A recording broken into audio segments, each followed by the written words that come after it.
And everybody, I'd like to welcome you today. I'm Charlene Castle. I'm National Director of Epilepsy South Africa.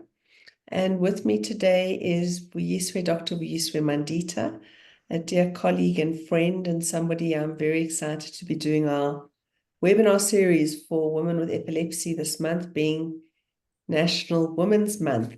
So a very, very special month to be talking and engaging like this with me, as well as Jason Fiddler. He's marketing liaison for Epilepsy South Africa. So welcome, Dr. Mandita, and welcome, Jason. Thank you very much. Always a pleasure to be here. Thank you. So I asked if we converted this webinar to a meeting, a Zoom meeting, so that we could see your faces that were joining us, and that Dr. Mandita and I have intended to be quite conversational with this. So what we do ask is to keep yourself muted, and otherwise we will mute you. And please put your videos on if you'd like us to see you. And then you can engage, pop your hands up as per normal, just if you want to ask us a question. And as soon as we've just finished a few points, we can answer and come back to you. So yeah, welcome, and just let's start chatting. So let me tell you a bit about Epilepsy South Africa. We're a national organization. We're nearly 60 years old. We're the only organization that serves people with epilepsy on a national basis in South Africa. And we have branches in 6 of the 9 provinces, and very, very proud to be an organization that supports and serves people with epilepsy and other neurological disorders. So I always get very, very excited when we're able to jump on and have these engagements. And in addition to this, I have epilepsy. I'm the first National Director of Epilepsy South Africa that has got epilepsy or has had epilepsy. So I think always coming from a lived experience, and from that side of things, it makes quite a difference in terms of our engagements, because it's somebody who truly understands from a personal perspective, and it really has been quite a battle for me. So Dr. Mandita, I think maybe I'm going to just drop it to you, knock the ball to you to say, tell us, what is epilepsy?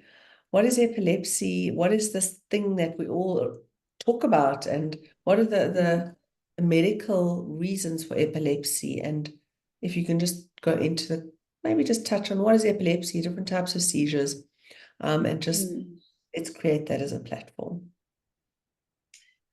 Thanks, Charlene. So, epilepsy, simply put, is a disease that has you prone to getting seizures. We divide it further, but, most people have what used to be classified as cryptogenic seizures or cryptogenic epilepsy, where, there isn't really a cause that can be identified. And then we get what we call secondary epilepsy, which occurs after head injury or stroke, and where we now have something that is a cause. Then there are those genetic types where we go into epilepsy syndromes now. So that's where we speak about things like tuberous sclerosis as a syndrome, and they have a particular EEG, sort of typical EEGs that are on there, and tend to generally not have as good a prognosis as what used to be called cryptogenic epilepsy. Okay. And in terms of epilepsy, I mean, when I explain it as a really simply to people, and I mean, I'm sure you agree with this, and we've engaged on this, is that like somebody putting their finger in a plug. It's this heightened electrical current. And I love this way of people being explained too, where that electrical current surges through the brain and creates that heightened surge through the brain that actually causes the seizures. And how does that, when that surge happens, let's talk about going into the different lobes, because is that what creates the different seizures, is where the current hits? Maybe let's just neurologists are called the electricians of the medical field. And when our colleagues are being nasty, they call us the nerds of the field. But I think the electricity analogy describes it so beautifully. So I usually say to people, we've with our brain model, we've got two hemispheres, and then it tapers down into a brain stem. And when we look at that brain stem, I equate it to your municipal box outside your house. And then inside, we have what we call the thalamus, which then I equate to the main switch in your house. Then when we go into the different lobes now, it's different rooms. Depending on where that surge starts, you may or may not have loss of consciousness. So if the municipal box and the main switch are affected, the whole house is dark. So then one will have loss of consciousness and have a generalized seizure. But beyond the thalamus, which is our main switch, then we look at it in terms of different lobes and the functions of each lobe. So if we're looking at the frontal lobe motor strip, for instance, people will get movement of one limb that is, uncontrolled or not voluntary, rather, and that will stop. And if one isn't in the sensation part of the brain, then it's odd sensations up the one side of the body or the limb, and you get visual seizures as well. And I think those are not discussed enough. Recently, one of my patients said to me, I know the medication's working because that impression of little kids playing at the corner or at the periphery of my vision is not there anymore, and that's an example of a visual seizure, because your brain may, when that surge in electrical energy happens, each lobe will supersede what its function is. So it's almost like each lobe will go rogue, and if depending on whether it's sensation or whether it's visual or even articulation, it will definitely, then you have an electrical spark as opposed to just switching on a light, if that makes sense. Absolutely, and thank you. I think, the question for me is also, I came today, and thank you for contextualizing and is getting us onto that page.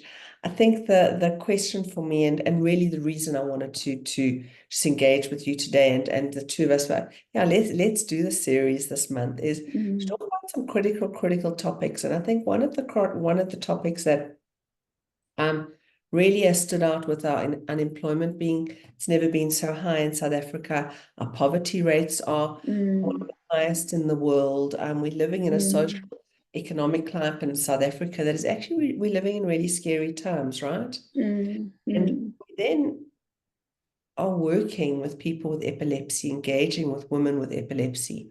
And it kind of, you start getting the picture of how can we help, and what are women with epilepsy actually facing today in South Africa, and having that real conversation of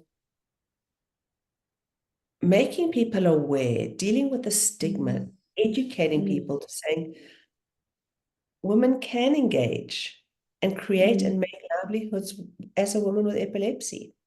And it shouldn't be a stumbling block. It shouldn't be a hindrance. One of the vision and mission of Epilepsy South Africa is that people with epilepsy are contributing members to society. Mm. That's why this topic was so close to my heart. So, I mean, what are the things when we say women with epilepsy and livelihoods that come to mind? What are you thinking of? I mean, when we decided this. When we decided livelihood. Yeah, it's a beautiful Yeah. topic. So, I'll start from the clinical perspective. Yeah, please. We need to, when you diagnose someone or you see someone who's had epilepsy, I find it so important to go into what their daily life is like, and of that, what is it that they prioritize? I've learned, over the years that what we prioritize is not necessarily something that answers the main question for someone. So we look at treatment in terms of age, in terms of, in this case, when we're speaking livelihood, what you do for a living, and in terms of what we aim for. So ideally, we aim for no seizures in an ideal world, but we know we get breakthrough seizures if it's uncontrolled or for different reasons. So, it's important to have that discussion with the person as to, what is your day like, especially women, because you may have your day job and then you're a mom, and and you are a wife, a partner, and so there are so many things in terms of like livelihood that we need to consider. Another thing we consider is what we call catamenial epilepsy, where it happens in and around your menstrual cycle. So having gotten an idea of what, where the person is in terms of their walk and how we're going to map it out, we need to know how aggressive we need to get with regards to ensuring that you don't have seizures, So, and that comes with drug side effects as well, So depending on the job that one does. But before we even get there, I trained in Garangwa where the unemployment rate was almost double to triple what it is for the country. So it's at about 40%. So most people are seeking a job and they don't have it.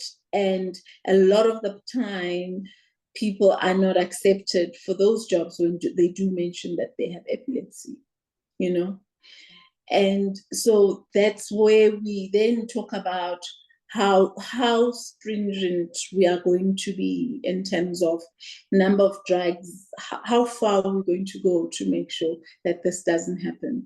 Because we need to remember that with a seizure, a person can have a premonitory period of about 48 hours where you are not well, you can't put your finger on really what's wrong, but you're not well, And then the seizure occurs, and after the seizure, you have extreme fatigue that is really, incongruent to what you spend your day doing. You have terrible headaches, and you may need to sleep for the rest of that day or part of that morning.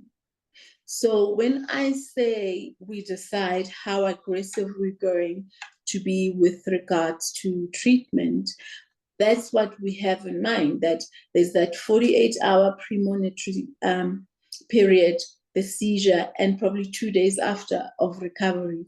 That's a work week, almost 1 work week gone. And I think, environments that don't want to cater for women with epilepsy will always use that as a reason, whether implied or not, of the fact that if you're not well, it's really going to take time off we're going to take the week off. I agree with you. And I mean, I agree. And when you look at it like that, absolutely, we know. I mean, I personally know when I have a seizure, I know I'm blessed. I'm blessed. Everyone will hear I talk about having auras the last 4 years for the first time with the amazing and crazy amount of grand mal seizures I've had. But yeah, it can take ages. It takes ages for me, and I think for most people's brains to recover. And there's always side effects, right, of a seizure. But what I think women today, and we are talking women specifically, is that a woman with epilepsy has to be educated. So let's start before you even get a job and before you're creating livelihood and earning revenue, you're needing to get an education. And whether that's you're going through high school or whatever the case is, we need to acknowledge and educate everybody that engages with a person with epilepsy and at the larger communities to say, seizures will affect your memory. And whether it's petit mals or grand mals or absent seizures, whichever seizure it is going to affect your memory in some way. I mean, I know for me to study, if you had to learn a page once, I have to learn it 4 or 5 times. So, I mean, I got into matric as an example, thought I did incredibly well. For my prelims, everyone was my parents. I studied so hard. My parents were asking me, how were you doing? And how was each exam? And typical, it was good. I knew my information and, and we were called into the principal's office after my results. And he said, Charlene, how do you think you did? And there was a silence. And I had every one of my matric prelim papers was blank. I'd had seizures from the stress in every single exam. And the point of me sharing this is because post the recovery, when my matric results did come through, my parents were sitting crying on the couch holding each other. And in those days, I'm not that old, but in those days, they got newspapers, right? And my parents were watching newspaper crying, and I was like, oh, I failed matric. And I'd worked so hard for 6 months. I don't think I'd done anything else. I got a university entrance matric, and I went on to carry on studying. But my point of sharing that story is that the support, the understanding, and the belief in me as a woman with epilepsy was so significant that it became my superpower almost of having epilepsy, that when I entered the workplace, I could, as a self-advocate, talk to people. And I think that's what's important is that to be able to say, this is what it was like for me to get educated. I take ages, maybe it's someone else, she takes ages to learn to read a book, for example. It could take months. But I've got this job. And like you said, I may have an episode. And there's multiple factors that can create an episode at work. And a woman needs to, again, self-advocate and be aware, and the environment she's working in needs to be understanding how to manage an employee with epilepsy. So when we talk livelihoods, it is such a broad, big topic of immersion that we're getting into the cycle. And I mean, I know I'm chatting a lot, but there's so much material that as an example, 75% of people with epilepsy are coming from low to middle income brackets. We put that in South Africa, it's frightening. So just some just random thoughts that are popping as I'm listening to you. Sure. You're so right that it starts with getting that education and learning. So there are lots of kids who are misdiagnosed as having ADD because they have all these gaps in knowledge and that happen. And so, when I talk to teens, I say, when you are excuse me, in your math class, do you sometimes feel like you skipped a step and everybody knows that step. And, I have these bright, very intelligent teenagers who think that's how it is for everybody. They think that they have to go and figure out that step themselves, And that's the thing with, people calling it, oh, it's minor seizure or a subtle seizure, because the implications are really, really far reaching, and you find that you have this teenager with epilepsy, which with a catamenial component, where around her cycle it gets worse. So there are at least 5 days of the school week where she will have seizures in the middle of lessons, and they may not be picked up because they're either petit mal or complex partial seizures. But what happens is that she's going to then go and teach herself whatever section it is, because she assumes that information, the same information was given to everyone, And I think And that's so, what you're saying there is interesting, because we assume, right, that what we know, everybody around us should know, right? So that's exactly. that lady that's having a specific seizure because of her periods, whether you're having photosensitive. I mean, Nicole's made a lovely comment in the chat. Thanks, Nicole, in regard to multiple people aren't even aware that there are multiple types of epilepsy, and she's right. And education is ongoing. And I think what's so important is when we're talking education to people, and we're talking about saying, again, the self-advocacy is breaking stigma is such a critical facet of when we're dealing with epilepsy. And epilepsy advocates, what we do is we're always breaking stigma. We're always talking and saying, these are the type of seizures. This is why, because even one person that understands more can help a person with a seizure, and they can save a life. And not only save a life physically, that you don't pass away, but save a life in terms of a woman with 5 kids at home, being the only breadwinner, right? She's coming to a neurologist, and you're having breakthrough episodes. I'm increasing your meds. She's having to stay at home because she's sick, still cooking, still looking after the kids, with the pressure of losing a job. And I mean, there becomes a whole sequence of events here that can be wrong for that woman. And now we're saying, who is supporting her? So within that infrastructure of her creating and earning a livelihood to support her children, a lot of more single mother homes in the country than ever there was. If something happens to that mom, it's an absolute crisis for everybody, for our community, society at large. So her earning a livelihood in a company that is being educated, that knows that having a seizure is not a demonic possession. It does not require exorcisms. It is not contagious. It does not mean she needs to be kept away from the staff.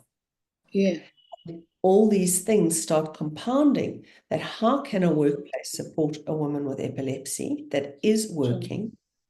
And that company and workplace needs to be going, okay, we need to put our hands up and say, let's teach our staff about epilepsy. We've got a staff member with epilepsy. Let her tell them what it's like to live with epilepsy.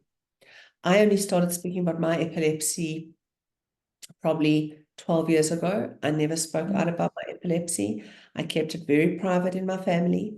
You would never in a million years have told me 15 years ago that I would be sitting on webinars sharing all my intimate stories that have happened in my life.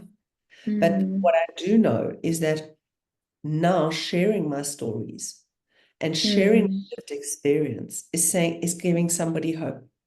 Because if a mom, as a woman with epilepsy in the workplace, I can say to my colleagues, and make no mistake, yes, I've had to, believe it or not, in Epilepsy South Africa, because I was the first national director of epilepsy, and major grand mal, like you said, big episode, a week later, I'm chairing an exec meeting, or I'm sitting with directors in Epilepsy South Africa. And the most menial task our residents need to do when they've had a seizure is maybe set the table. And they have a week off. But there I'm chairing a meeting and I'm repeating myself, or I'm forgetting where I am in the meeting, or I'm losing track when I'm talking.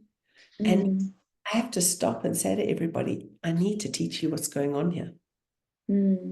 So the feedback has been, they've all been learning by me sharing and talking. Isn't that interesting? So if that is happening, and that we have gone through that as Epilepsy South Africa, it always makes me know how much more work, like Nicole's saying, is there to be done. And a forum like this is one of the ways to reach as many people as possible. Letting you to weigh into some of the things I'm saying, I get very passionate. I'm very passionate. No, I totally agree. I think you're right. Lots of people don't disclose that they have epilepsy because of the stigma that's always been attached to it. Another misconception that I come across frequently when we make the diagnosis is that a person thinks that they can never work again. And that they're not employable, And I always say, if a person with diabetes can be employed, so can you. If we are using the drugs correctly at the right doses for you, you can. But the realization as well that it's not a quick fix. We need to actually tailor make the treatment for you. And that is the insight for that comes from speaking to a lady, and things like, when do you tuck your children into bed? So in relation to when you take your treatment, what time do you arrive, and then have to make them something to eat. That means that really just waters, it reduces the things that you can cook, because everything we do with the thinking that, should there be a seizure now, would I be safe? And so when we start off with breaking that misconception, and it's really, really something that is still so rife, and people think that you must now earn your disability grant because you have epilepsy. And I always say, in this day and age where we have, even in the government sector, we have options for treatment, but the treatments have different side effects, obviously. In the private sector, we can get medication through what is called Section 21, where you bring medication that is not in South Africa for refractory epilepsy, so that somebody can have access to it. So we have those extremes, but I think people forget that we are able to, or the aim is to try and get the epilepsy so well controlled that your life goes on, and it just means that there'll be caution, and there'll be that expectation of or not expectation, but that awareness that a seizure may happen. And I think people without auras then have difficulty in that regard. But with regards to now being in the workplace, so in the event that you do get a job, most people don't want to then disclose that they have epilepsy, obviously, because people are ill-informed. Yeah. And I have had times where I have offered to go have talks with at people's workplace to explain that it has nothing to do with people's intellect, and people need to know what to do when that seizure strikes. And I really think, because we're speaking women, I think we are inherently so great at multitasking that we are always a great addition to any team. And we shouldn't let epilepsy be the thing that then holds us back, you know. And we, as the people who treat epilepsy, should make, I think that empowering people with making them understand what their role is. So I'll give an example. In my organization, because I am terrible at micromanaging, I have to enhance everybody's talent and have an environment where we know this is what this person does best. And in the end, I seem like I'm the most organized person in the world, but I have people who do that for me. And in our meetings, we discuss mental health. We discuss how people are doing at the time. We discuss whose son is sick and how we're going to cover that person. And I think the livelihood in terms of epilepsy starts with us women who employ other women, making it an environment where we are able to talk about those things and realize that we have obligations that are way beyond the job that we have.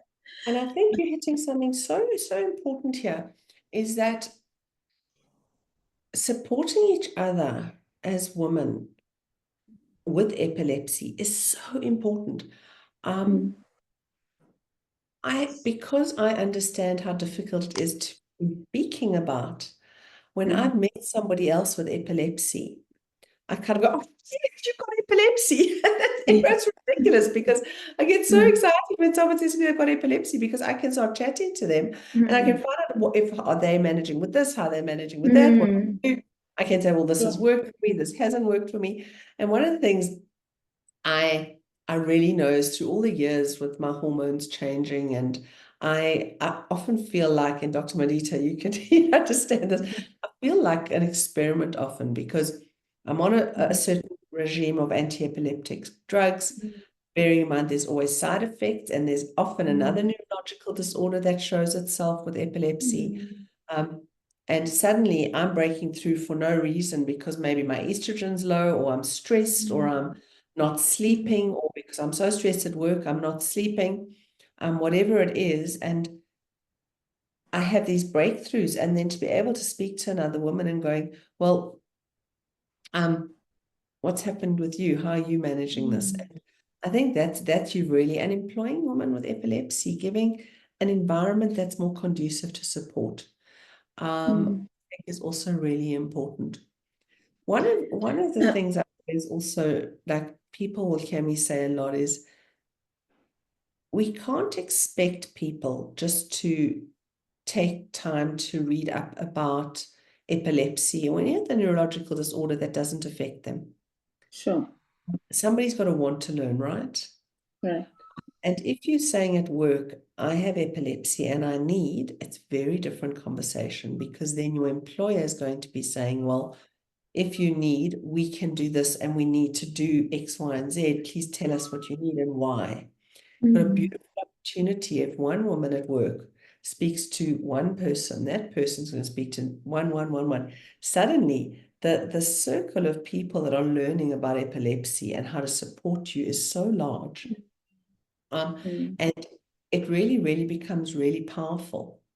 So I always encourage any woman to be speaking out about and talking about epilepsy, having the courage, because my epilepsy, and a lot of people, my epilepsy, I'm going to own this, used to be a very dark passenger for me.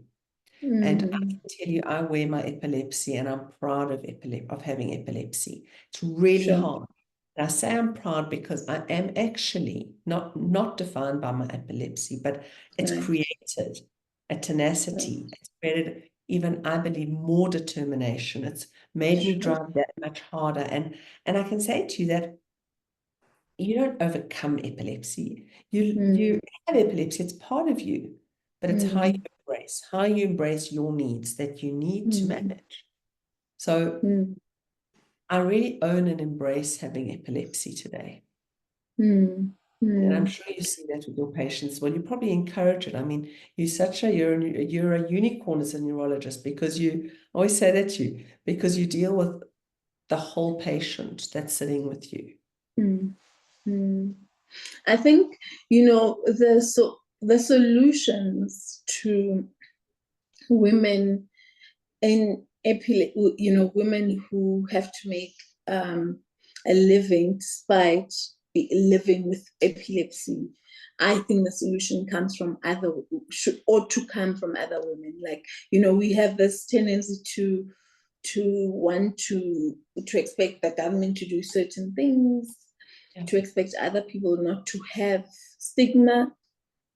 And I think if we as women say that this is what, we need to achieve, and discuss limitations from epilepsy to depression, and having that environment. And I think that's what I've learned in my space, where those things are things that are discussed, and obviously people, it's that option. It's an option to disclose. But I found myself in that position, and I thought, I'm not going to wait for somebody else to take the stigma away, or for somebody to have legislation that says this is how we need to treat people living with epilepsy, and how we treat them with respect. If I, as an employer, create that environment, that's the first step. Because I'm a woman, I'm a mom, I'm a spouse, and I also have my own diseases or demands. And I think creating an honest space as women who are employing other women is I think it's great, because then we can say that, and when I give these talks in the workplace, I say that we can't describe somebody by their illness. So if a seizure happens and someone happens to be staring blankly out the window during a meeting, that's not who they are. So we need to accommodate that 3 minutes, and then we then catch them up like we would anybody. And there was an instance where it worked so well, because the person's boss was receptive to that, and it was another woman. And so that's where I think solutions ought to come from us, because nobody's doing it in a hurry, where they're going to have legislation that supports the fact that we need to be treated fairly. And I saw then the power of us doing things for ourselves as women, and accommodating other women in that time. Look, I think that there's been a number of breakthroughs from disability, from the United Nations Convention for the Right of Persons with Disabilities in South Africa, when we adopted the code, and we've got the white paper. And so we all know that the rights exist, but it's actually making those rights real and lived again day to day. Now, what I've asked is everybody to put their cameras on, because the reason we set it up today is in this format, is that we could actually see you, and then open and take cameras and put mics on, and actually ask questions and just chat to you, because this is being informal, engaged day to day, where we do want to engage with you. So maybe, I don't know, some of the ladies are putting their cameras on. If you'd like to just weigh in, or bring topics, or ask us questions, we're here to answer.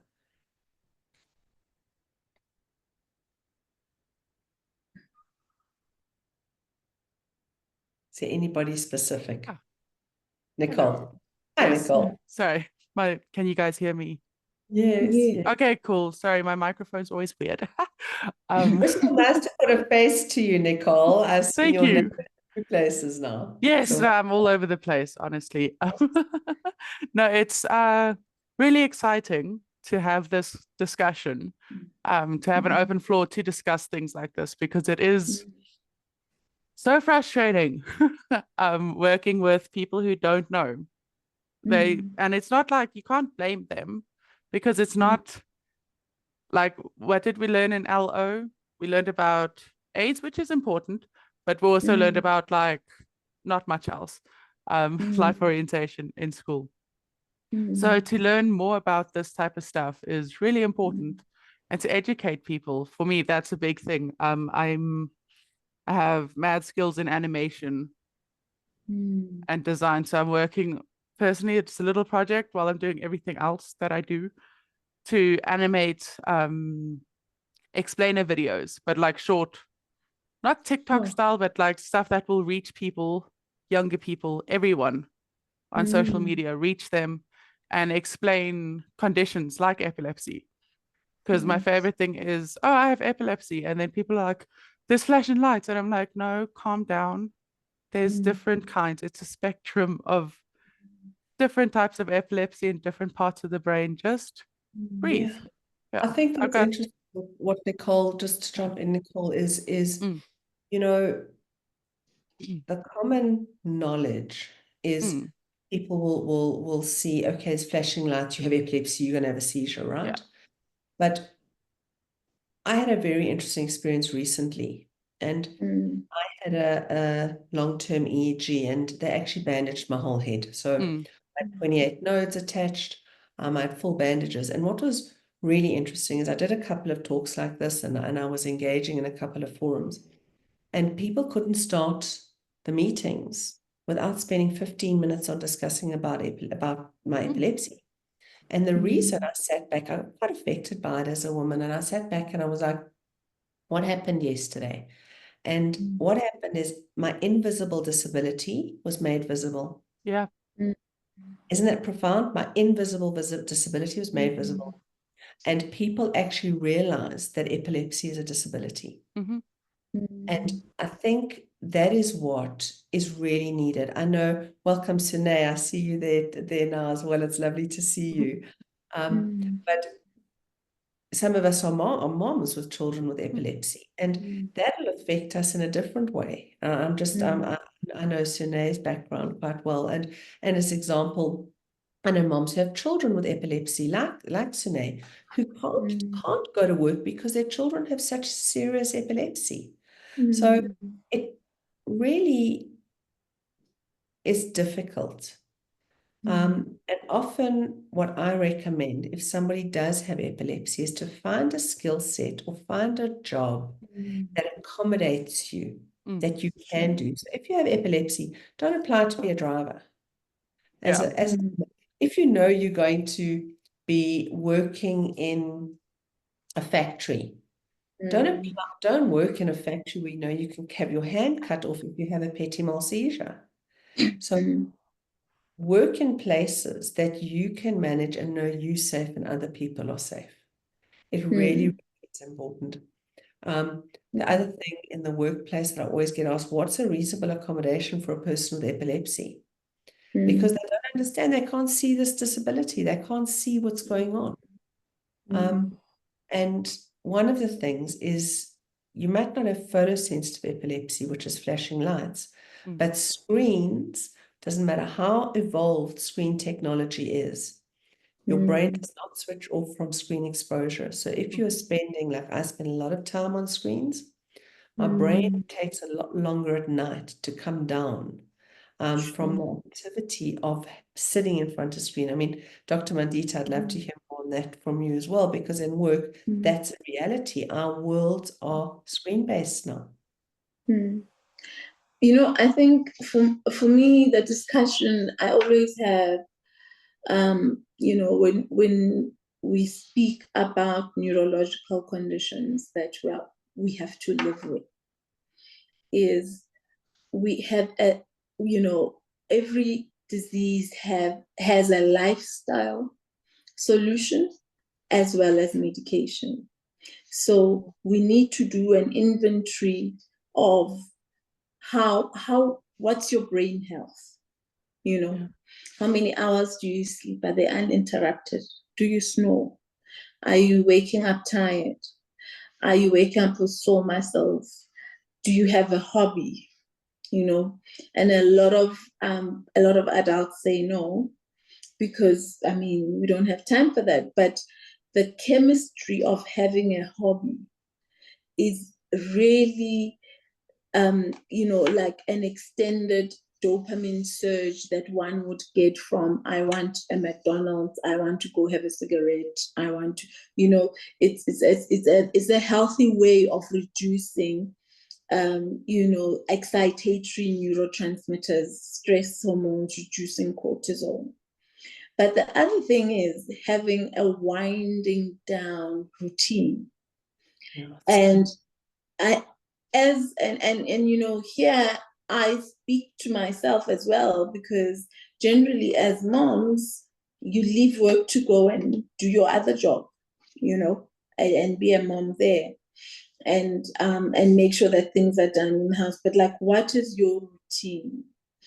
And you get to pick. People will say, I'll just soak in the bath, or I'll sit by myself and do something else, because we are a society that will sit in front of the telly until it's time to sleep.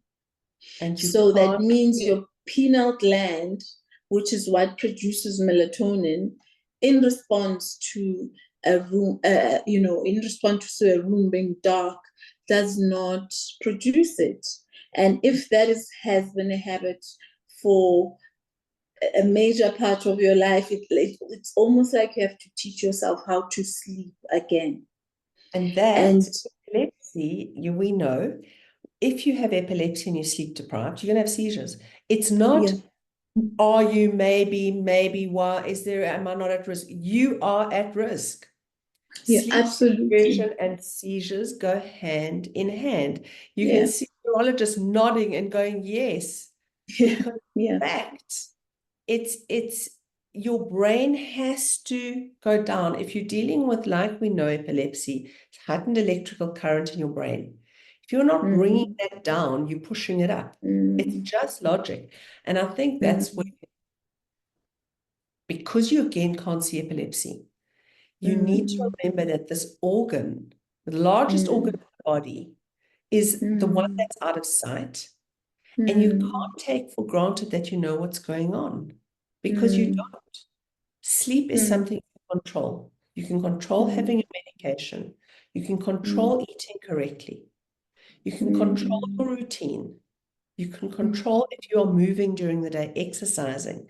I'm not saying going and becoming an Olympic athlete, but are you moving daily? If you're at work, are you taking your time to walk one flight of stairs down, or are you getting into the lift? Wonderful opportunity to walk. So all these things are you've got to take cognizance as, on top of being a mother and a worker and doing everything else.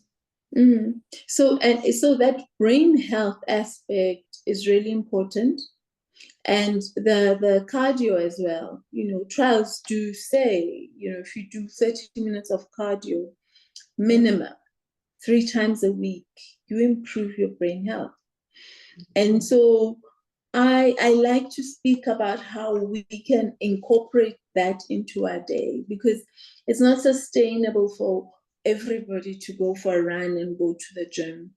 And I say, you get a stepper from game. That step, you go on, off until your heart rate goes up. Absolutely. And because what we want is your heart rate to rise. And when it rises, it prioritizes the oxygenated blood to go to the brain. And I recently got such an amazing depiction of that in stroke survivor who was a comrades runner. He had a delay of arriving to Mill Park, where we do thrombectomies and all these things with regards to stroke. But he had the most amazing collaterals in terms of blood vessels, because they are so used to widening to accommodate his cardio. So if it were anybody else, that would have been a really detrimental stroke. So that cardio 3 times a week, it really, really is important. And for me, it was just like a pictorial depiction of why it is so. So I think diseases that require long-term management are a partnership between your physician, neurologist, and yourself and your family, and doing things that we can sustain, but also there's like having these discussions where we can bounce things off each other as to how can we as women make a living and still have enough sleep and wind down and remember to take our medication and be on the right medication at the right doses, and we fluctuate with our weight, and that at that point we may need to increase our doses, because we've put on weight, there's just so many things that involve us.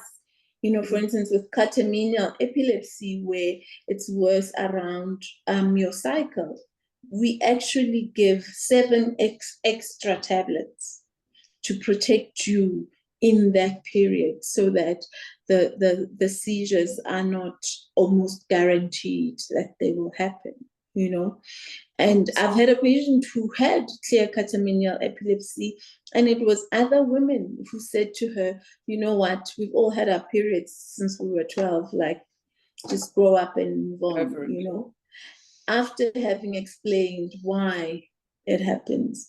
So I think epilepsy is one of those diseases that when people have not gone through it and don't have experience with it, they don't ask questions, they move straight to judgmental, and move straight to what they think you ought to do. And that's why I love that discussions around the workplace with epilepsy. Yes, I just want to ask, is there any questions from those of you that I can see? Just a last question before we start wrapping up. Stephanie, any questions? Kiki, I can see. No, it's not a problem. But I just have a closing comment, and I think, and then we can just my closing comment is that as a woman with epilepsy, focus on the things you can control. If you need to be a little bit late to work, you are a few minutes late, because the stress is not worth it. If you're going to be 30 minutes late for work, just communicate about it, because you might wake up not feeling great, or feeling like you haven't slept well, although you have, which means you've had potentially had seizure activity through the night. Just be conscious of that, because you can then screech to work and you're now making it worse, and you're putting yourself at risk, or you're putting your kids in the car at risk.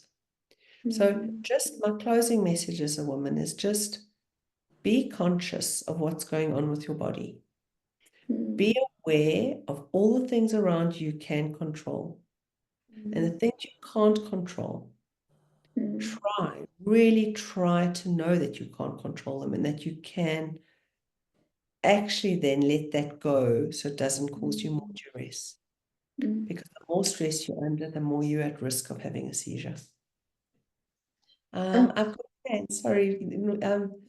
Dr. Mandisi, let's just chat to Kiki quickly, or she's asking that, and then a closing comment, and then, let me see.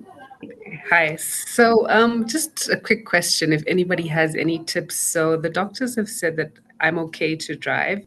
I do take, I can't pronounce it, Livelihoods. I think it's like a Keppra, and Epilim every day. So for the last few years, it's been quite well controlled. As long as I sleep well, I'm fine. But there are days where I don't know if it's anxiety or just overworked, and I have a long commute. I live in Pretoria, work in Joburg. and I get anxious, which I never used to suffer from when I was younger. And I get this anxiety. And to be honest, I think the change happened when I became a mother. And I do. I think whenever I try and really think about it, I think my biggest fear is having a seizure. And my mother died in a car accident. If I had to die in a car accident, and then I just get so nervous that I feel like it's going to be the onset of a seizure. So I'm just wondering if anybody has any tips of what, because I have to drive, but what I can do. One thing I have found to be a little bit effective is to just distract myself. So like open the windows, close the windows, change the volume of the radio, bite my finger, just to like give me something to focus on. But if there's anything better, a medical suggestion, I'd appreciate that. I'll let Dr. I maybe just give her, let's do that. We've got a few minutes, so let's. Yeah. I think, sure, that the question with driving is so, it's, it's multifaceted, because in our country, it's left a lot to the discretion of the treating physician. And the suggestion is a person has to not have had a single seizure in the past year or two. And to be honest, we really don't know, if it was a certain. But when I spoke about that premonitory phase before a seizure. So some people are lucky enough to have, I won't lucky in inverted commas really, but they have an aura, so they know it's coming. And a lot of people don't. So it's that premonitory phase that will tell you, and it can last anything from a few hours to 2 days. And it's a very non-specific feeling, of what is, you're not quite sick, you're not quite irritable, but you're not well, And I usually say, if that comes, because we do a whole seizure diary in my practice, and the seizure diary involves, on this day I was feeling funny. That's all I want, because sometimes that's all it is, you are feeling funny. And I'd say if there is that kind of a phase where you haven't been well, it would be a good idea to then either, if there's the option to work from home is there, or to carpool for that day, or days around that, because that's your body telling you that something is not balanced. Because if you feel like that and then you get anxious, then you not only have that period just before a seizure, now you're producing more cortisol than usual, more excitatory neurotransmitters because of the anxiety. And then, that seizure might actually happen. So I think it's a matter of listening to your body. And then only then traveling when you feel confident that you are fine. But during the commute, I make the same commute, and during that time, you need to decide what it is that you need to hear. My husband listens to world news first thing in the morning, and I say to him, "You've brought the world into my bedroom, like I'm not ready." So if that's the thing that gives you angst, then that's not the time for it to be on your radio or on whatever it is you are listening to. And to remember, I think little things like music is so tied in with your limbic system, which is about your feelings and which determines a lot of of the chemistry of igniting a seizure, that can calm you down, and that can be the focus instead of that drive along the N3, So I think it's about really, I was saying to Charlene, doing the opposite of what the anxiety is asking you to do. And sometimes it's beautiful. That is, I love that when you said that for me. Doing the opposite of what the anxiety is asking you to do. Everybody, I'm going to say thank you for joining us today. It's been just wonderful being with you. And Vuyiswe, Dr. Mandita, it's always just lovely just to have these engagements with you. And thank you for your time again, for sharing your Thank time, you. sharing your expertise. And yeah, everyone, we're on again next week. So we will be chatting next week. Please join us, same time, same place. And our topic will be different next week, but a lot will be added to as we go through each of the conversations. And please write to us with questions. Our support group on Facebook is really active, and let's just keep sharing information there with everybody that is there. Questions that you've asked here are so relevant to be asked there as well and answered there. So yeah, for other resources, we put lots up on our website under epilepsy.org.za. And there's wonderful reading material you can share with your loved ones as well. So from us, I think that's all today. Thank you so much. Thank you. Thank you very much. Okay, everybody. Bye. Bye.